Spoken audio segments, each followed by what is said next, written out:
I'm sorry. I'm sorry, Yas. Hindi na siya makapagsalita kung ano nangyari sa kanya. Hindi na siya makapagsumbong sa akin. Wala na.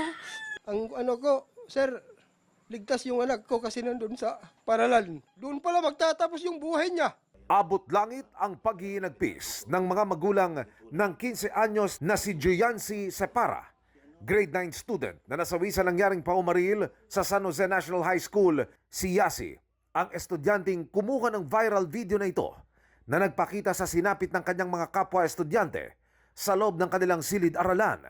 Grade 10 siya ngayon, sinabi niya sa akin na, Mama, maniguro ako yan na gusto ko nun niya ma-honor. Gusto ko po makulong yung mga guardian, yung mga bata na yun, yung mga may-ari ng baril. Hindi yun mapunta sa mga bata kung hindi galing sa kanila yun. Sa viral video na kuha ni Joyancy, makikita ang isang lalaking estudyante na sa halip na magtago ay lalapit sa pinto para humarang dito. Siya, ang grade 10 student na si Chris Lawrence Fabian, ang pagiging Boy Scout.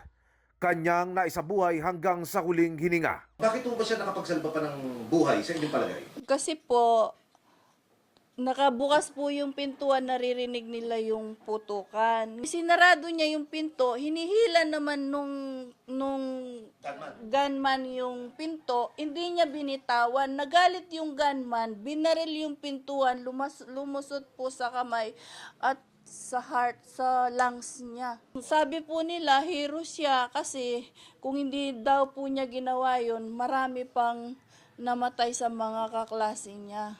Pumasok lang po siya ng school para patayin lang po, ng ganun-ganun lang. Hindi lang po yung mga bata ang manugot, pati po ang mga magulang nila.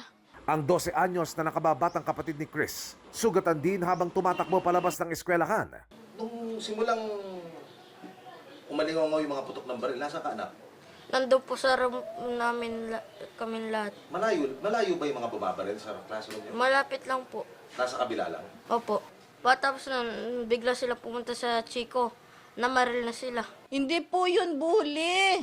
Maraming balang ginamit kung bully yun. O di sana, yung nambully sa kanya, yun na lang yung pininteriya niya. Bakit lahat ng estudyante? Bakit lahat ng estudyante ang pinunteriya? Ang 14 anyos na si Ayesa Nicole Dazo, nakunan pa ng video habang bukat sa labas ng eskwelahan, makarang tamaan ng bala pero hindi rin siya naisalba. Justisya. Justisya, makulong iya, makulong.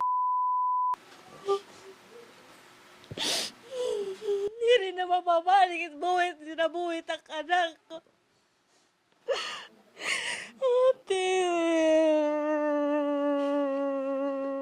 Habang buhay ng markado ang Hunyo 22 para sa mga pamilya ng apektado, matatagaran ng paghilom kasabay ng kanilang daing sa inaasam na hustisya. It is important that we do a thorough investigation on what the real motive was. What about aid for the families victims? Oh, definitely. Definitely. That's being shouldered by the local government and the other agencies.